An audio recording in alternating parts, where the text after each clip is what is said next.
Hi, I'm Kenneth Wajda. I'm a professional photographer here in Colorado. Welcome to another one of my on the road photo talks, photo walks.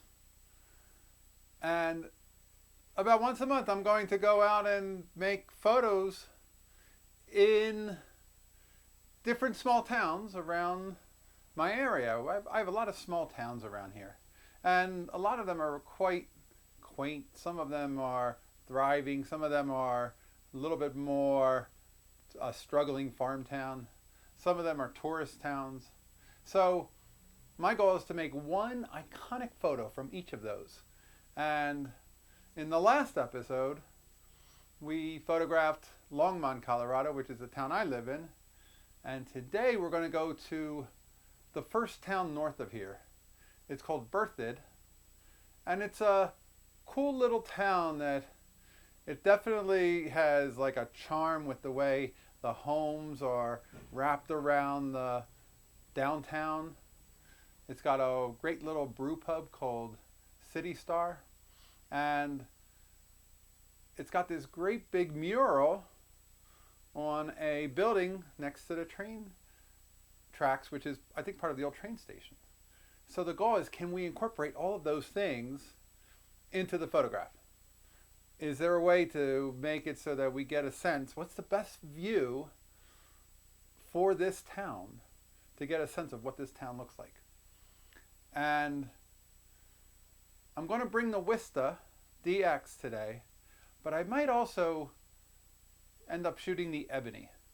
The Ebony is a SW45. It's known for its wide angle ability, and I have a 75 millimeter lens mounted on it, so I'll show that to you when we get out to the shoot. And I'm thinking of shooting that because I think it might be better to go wider with this shot. And when I get there, it may change completely.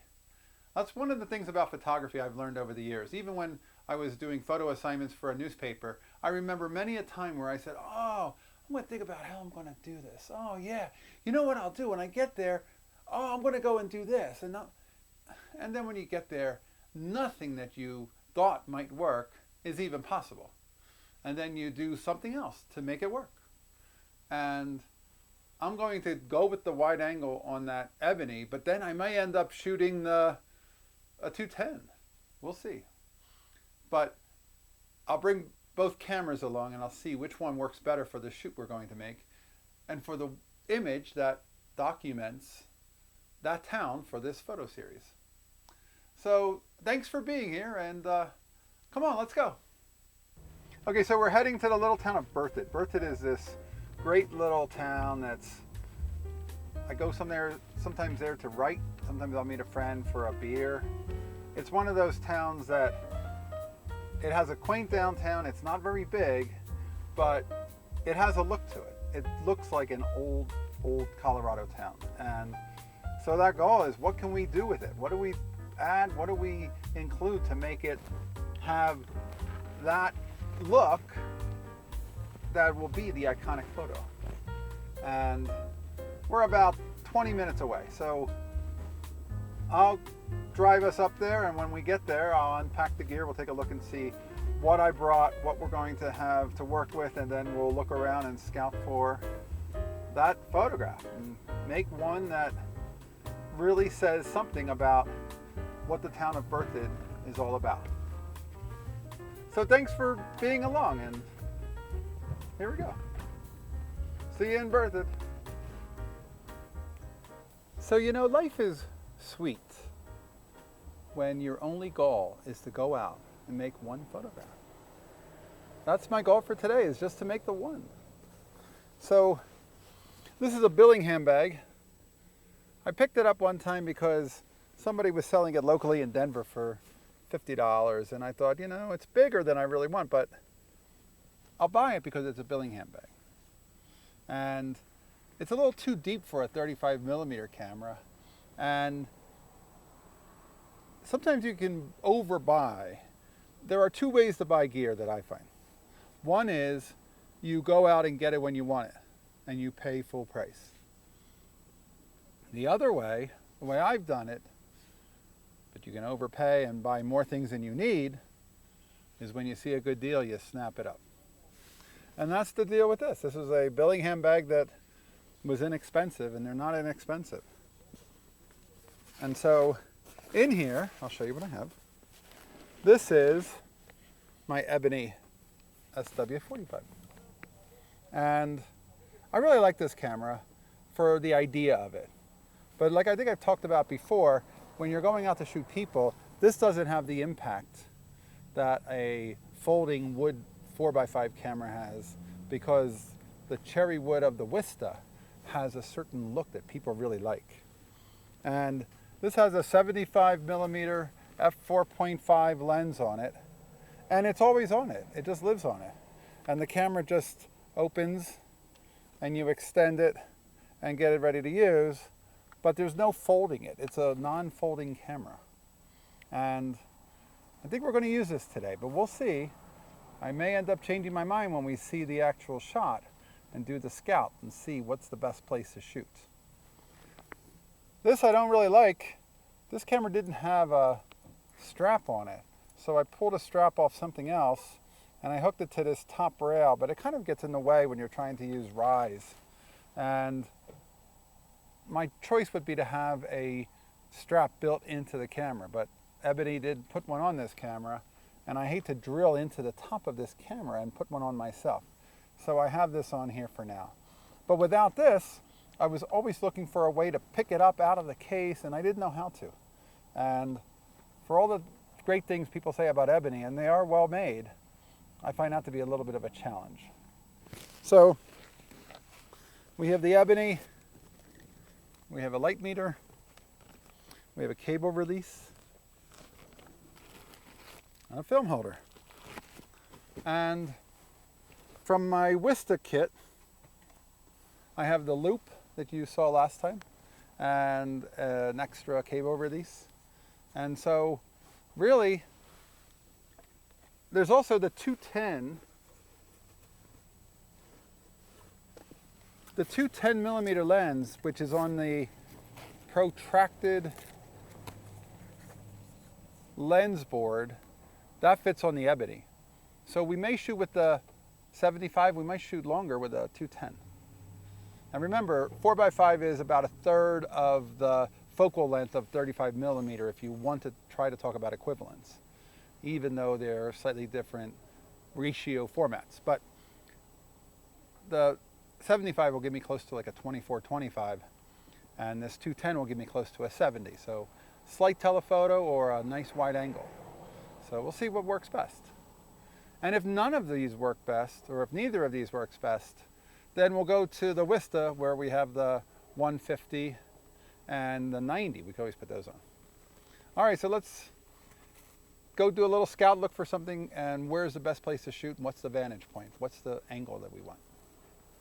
Okay, here we are in the downtown. This is Berthoud's downtown, and it's a cool little downtown, although half of it is in sun and half of it isn't. But the one thing that's a really strong feature for this town is this cool mural on that building over there. Is there any way we could get both the downtown and that in one shot? Or is that trying to do too much? It might be. But this is the downtown. This side over here doesn't have as much light like the sunny side has, and it's not going to have light for a little while because it's around 2 hours before sunset and the sun is still very much behind the buildings, not close to being at the true east-west like this town runs. So it's a question of where to set up. I guess we have to drop the camera down on a tripod and see what we see and see what we think. So that'll be what we should do next. Get the camera out and take a look around. But I do like the looks of the town, and the question comes down to how can you include that bad boy? Okay, so we're here working on setting up the Ebony, which is here in this bag. So it's got the quick release. I keep the quick releases on all my cameras, and you can buy them if you don't have enough of them so that every time I bring a camera out, it already has the quick release on it. I don't have to attach it each time. And I actually bought a pinhole camera on eBay, and it came with 2 of them. And I got basically the pinhole camera for free for the price of those 2 tripod plates. So I had seen that there was one on that auction on the camera, but I didn't realize they had actually put one on each side, the horizontal and the vertical tripod hull. So I ended up with 2, and the pinhole camera to boot. And it shoots 4x5. All right, so first thing we do is the camera's already set up because it doesn't take any unfolding. It just loosens it and it's already set up. And the way large format cameras work is to get infinity on a 75mm lens, there has to be 75 millimeters between these 2 standards, the front standard and the back standard. So you don't need a lot of bellows extension. Sometimes you'll see in pictures how some of the cameras will be like fully extended. That might be good for a macro shot, but for everyday use, this is about how you're using the camera. This is about the way that you set up. So if I set up here to start, we can take a look and see what does this look like. I'm going to need a dark cloth because when there's a lot of light, you can't see anything outside of the dark cloth. But once you put the dark cloth on, you can see everything. This is a really wonderful dark cloth, the fact that it has that elastic on it. It's not something that I have to pin up or it's going to fall off. So I open the lens. I open the aperture fully so that I get the brightest view into the camera so I can see it on the ground glass. It was stopped down to the last time I used it at f/45, but no sense in looking at it through f/45 when it opens up to 5.6 or 4.5. All right, I'm going in.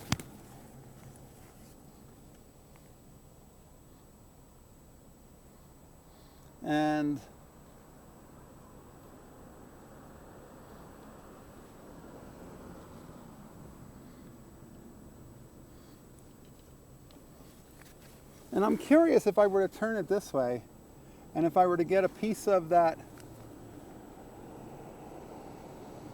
mural building, could I get some of the downtown with that all in one shot?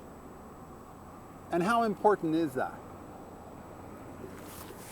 And also I'm noticing that as I look through the camera, I'm really just getting this one stretch of the downtown, but it's not a terribly interesting stretch.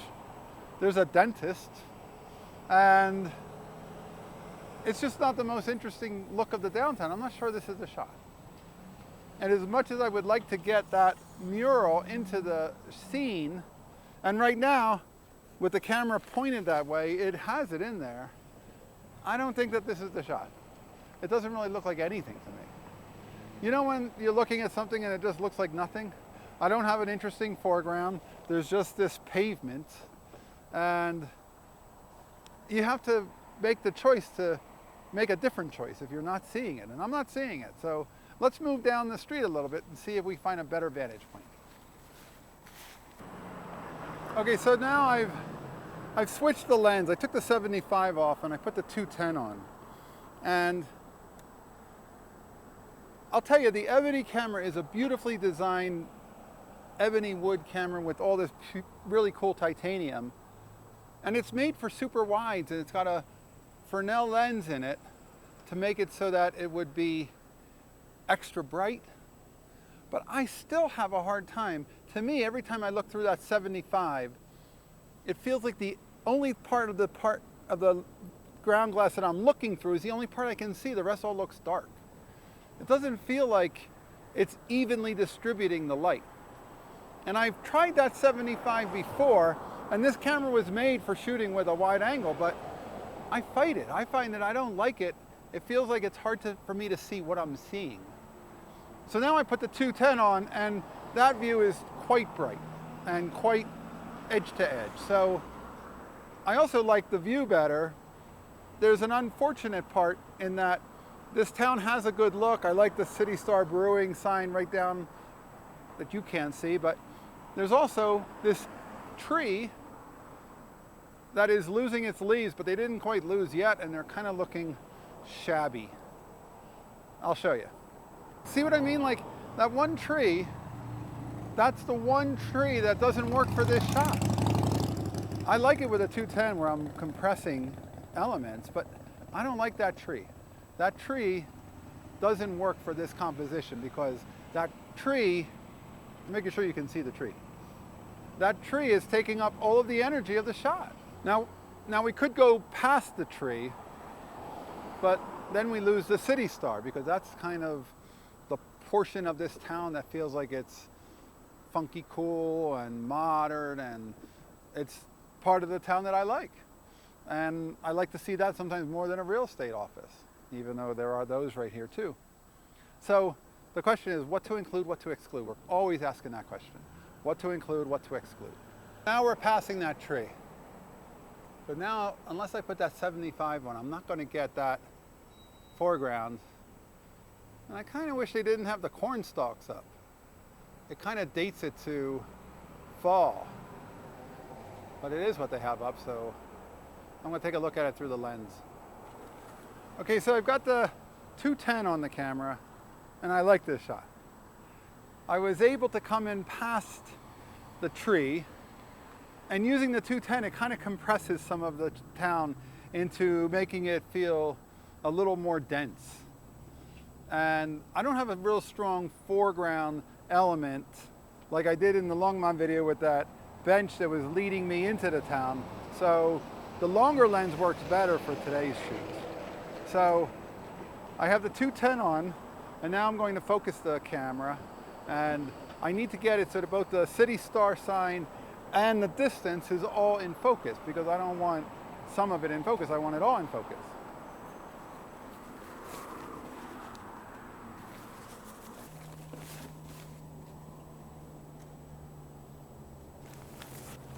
So now I need to get my loop and fine tune it, because it can look tack sharp here, but the loop you'll see where there's any deficiency in your focus. My handy dandy little kit with the cable release, I'll just use this cable release today, and I'll put this into the lens. Again, I always use a cable release because I want it to be absolutely still. I don't want the camera to have any bumping because of a hand pushing a shutter button.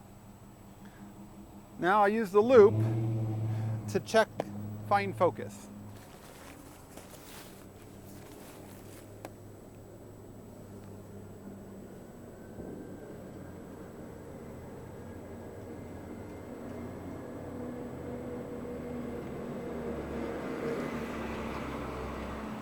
And I still have to do a little teeny more tilt because it was just ever so slightly out. And I don't want excuses later of like, well, it was too hard to get. It wasn't too hard to get. You just need to know how to use the camera. And that's the reason you shoot 4x5, is to fine tune it and get it exactly the way you want it. The next thing is a light meter. We have to meter the light. I have the same light meter as last time, plus another Minolta, but it's also an incident light meter reading. And somebody asked in my last video, can't you just take this off? But I don't think that that's a spot meter reading. I'll do a little test, we'll see. I don't think that that works that way. So that says using a F64, a 6-second exposure. And here it says a 6-second exposure, so I don't think that's accurate.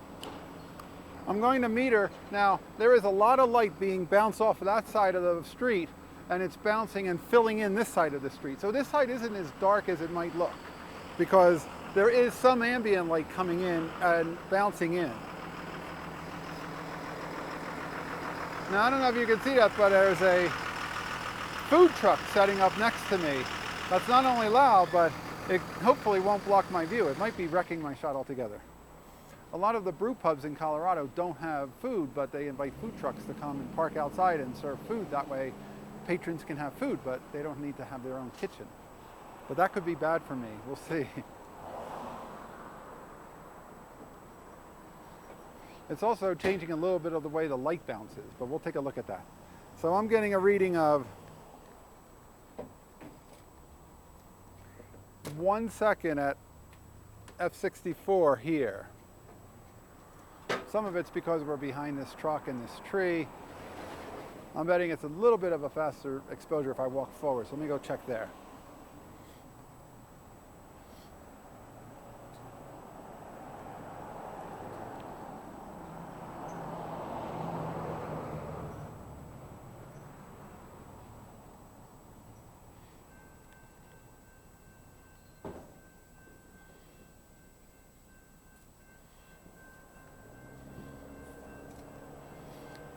So it's a half second at f64 on the shady side, which means that if I go about two and a half stops up from that, no, two and a half stops down from that, I'll be able to bring that down but not make it into black. But then I'll be able to also make it properly exposed for the sunny side of the street. But first, I got to go look at the camera and see, does the food truck change my shot? And maybe there is no shot now.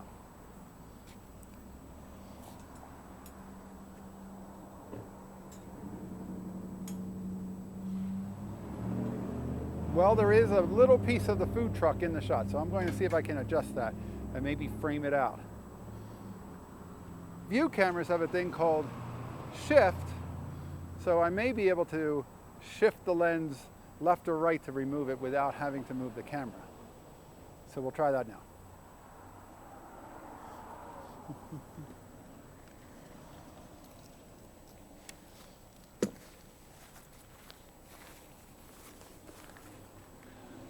This is a good example of you really don't know what you're going to face until you get out there and face the shot. Things change. You might think you have the perfect shot and then a food truck comes up.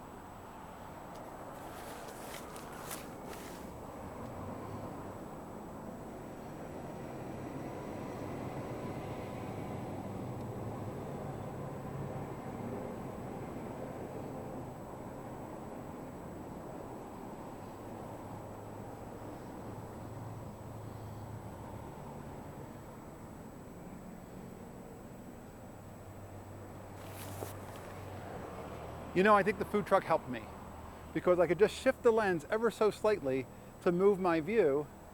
And I think it's even a stronger picture. I like the way the foreground's a little deeper. So see, everything works. I don't know if you can see behind me, but there's a person with the food truck plugging in a large black electrical cable. All of these things could change my exposure or my frame, and I may not want that in my shot, but hopefully I don't think it is. I'll go take one more look.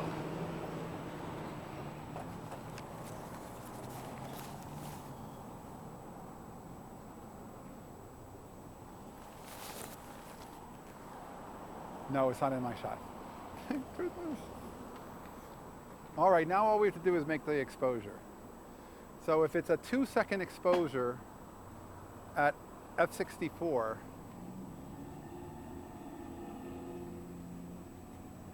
then let's say we do 1/4 of a second, an 1/8 of a second. We could do 1/15 of a second at f64. That's what we did last time for the shot in Longmont. And that will expose the sunny side well. But since there's just a little bit of sun and there's a lot of shade, I'm going to go with just 2 stops under what the reading is. So I'm going to go with, instead of a 1/2 second exposure, I'm going to go with an 1/8 of a second exposure. So 1/8 at f64. And it's going to be perfectly good. This is the frame that I used with Longmont, and you can see the black side tells me that that side was already used and there's no film in there now. I already processed that film. So I'll use the one with the white side.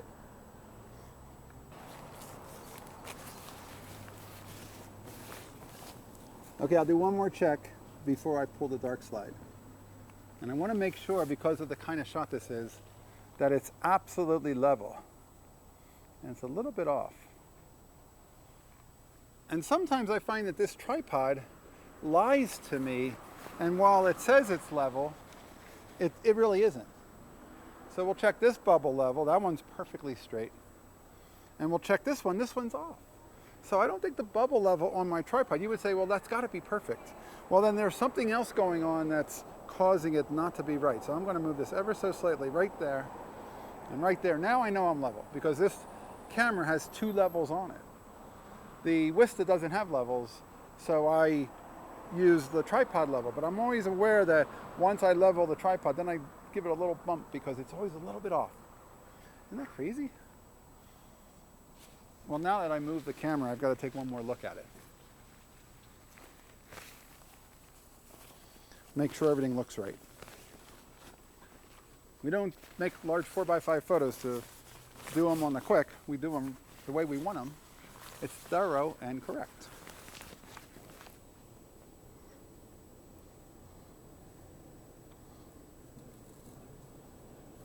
And I'm looking and I can see that my shot has included a little bit more of that food truck. So I need to release this, and I need to move ever so slightly the frame right to there and take the food truck out of the shot.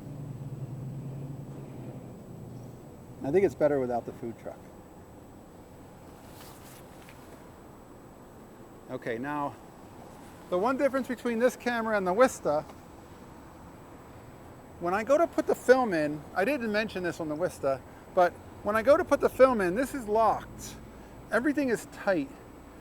I should be able to put this in. When I put the film into the Wajda, it like goes in so smoothly, almost like the easiest smooth ability to put the film in.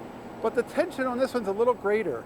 And I'm going to be really careful to make sure that the camera doesn't bump a little bit because the tension is so great and it feels like it wants to move a little. And I don't want it to move. I want it to go in there without budging a millimeter because it might get the food truck otherwise, right? And I don't think that's in all the way. There it is. You can tell it kind of snaps in when it's in. And the white side is out, so I know that film is ready to go. Now I don't shoot until I fire the shutter once, which I know it won't fire yet because the lens was open. But if I cock the shutter and I can click it and it works, now I know the shutter is closed, and when I pull the dark slide, it won't wreck that photo. So now I put this on we said 1/8 of a second at f/64. I love f/64. f/64 is my friend. It makes everything beautiful and sharp.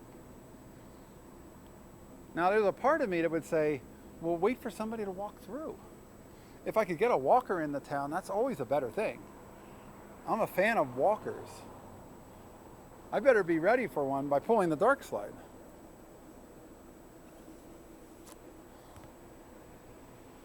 But I don't know if I'll get one or not. There's somebody up at the end of the street, but it's a question of, will they walk through this shot and do they look like what I want them to look like? And also I'm shooting at 1/8 of a second. They'll probably blur, so maybe it would be better not to have anybody in there. Maybe no blurry person is better than a blurry person. So there's some car traffic. There's a flag. I'm watching for the flag to maybe blow into a different position. All of these are the considerations. One of the beauties of large format photography is once you're set up, then you no longer are behind the camera. Now you're able to look. Now you can watch. And you can look for the shot. Make sure the lens is cocked. And now when you see that moment, now you make the shot.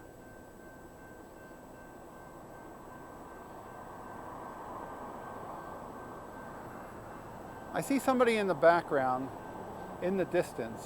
I think I'm going to wait for the right car or truck to drive through, and then I'm going to shoot, because to me this is a town with car traffic, and I want to get that view. And then they were just braking, so I shot then because I wanted to see if I could actually freeze them and not have them just moving through. But they're moving a little bit, but they were braking. There were two cars. So there's our shot. Put the dark slide back in, black side out. We're done. Back to the lab. Let's see what we got. Hey, thanks for coming to Berthoud with me.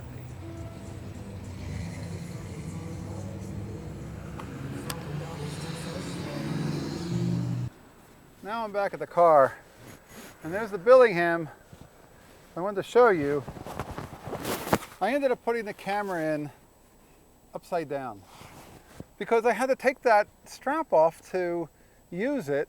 The standard wouldn't rise up the right way, and when I go to pick it up out of the case, it's hard to pick it up from here, but I guess maybe you're supposed to hold it this way, and I don't think it matters to the camera if it's in upside down. So that's its new way of living, and maybe I found out that I don't need a strap on the top because the strap doesn't seem to want to work, or the strap seems to get in the way of the point of the camera, which is camera movements.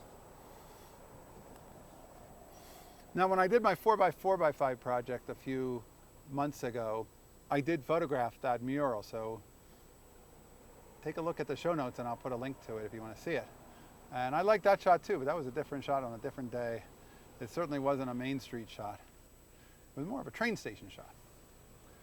So that was a good learning experience. You know, photographers are mostly problem solvers. That's what makes a good photographer. If you're hired to photograph, you know, a rock star, and then there's problems, they don't want to shoot that way. If they change it on you, they give you 5 minutes instead of 15. You've got to be a problem solver. You got to be able to figure out how to make a way to get a shot. It doesn't matter how, you have to come up with one shot. You might not get two, but you get one. Well, this one, the first shot didn't work, moving closer, then a food truck got in the way a little bit. I think we were able to get past all that and we ended up with a shot that I like.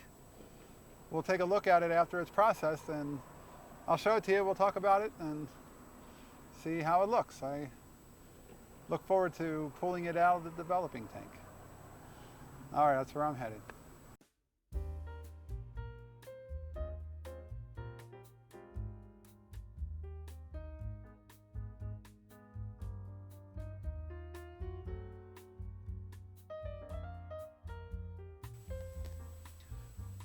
So here is the photograph from the Berthoud shoot, and boy, I like it.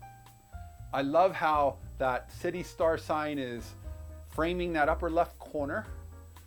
I even like the fact that it did end up getting a slice of lime in the lower right corner, which is actually a piece of the food truck, which is a Mexican food truck. I like that there's a little bit of motion in the vehicles in the street, and I like the compression of the whole scene. I think that it has a feeling of that is what that town looks like. If I had any choice, I might have chosen to shoot it without the corn stalks, but they don't detract from it to the point that I don't feel like the photo works. And I like the tone of it. The negative was really good, and I processed it last night. And so overall, I thought the shoot went great. It had some challenges getting past that tree, making it so that we were able to get a frame that we wanted, but I think at the end it worked. And they don't always, like, you can't always be sure that everything you're doing is going to be working, but ideally you're choosing that to change that camera position before you take the shot. To me, if it's not working, well, don't shoot it. Move the camera. That tree is not working, get out of there. Move to a different place. Make it, that's the point of large format, is you get to go work the scene. You get to go explore. A lot of times when you're shooting you know, any kind of a subject, let's talk about like shooting a wildflower, I would always say, walk around 360 degrees around that wildflower and see what it looks like from different angles. The first shot is just the first shot, but what else could you do with it?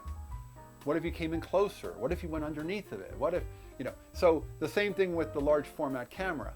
Here's this shot. What if I go lower or higher? What if I move it closer or further? All of those considerations add up to how you make a winning photo. So thanks for joining me. I welcome your comments and what you thought about the shoot and what you thought about the photograph. And if ever you're in Colorado, visit Berthoud Colorado. All right. I'll see you next time on the road.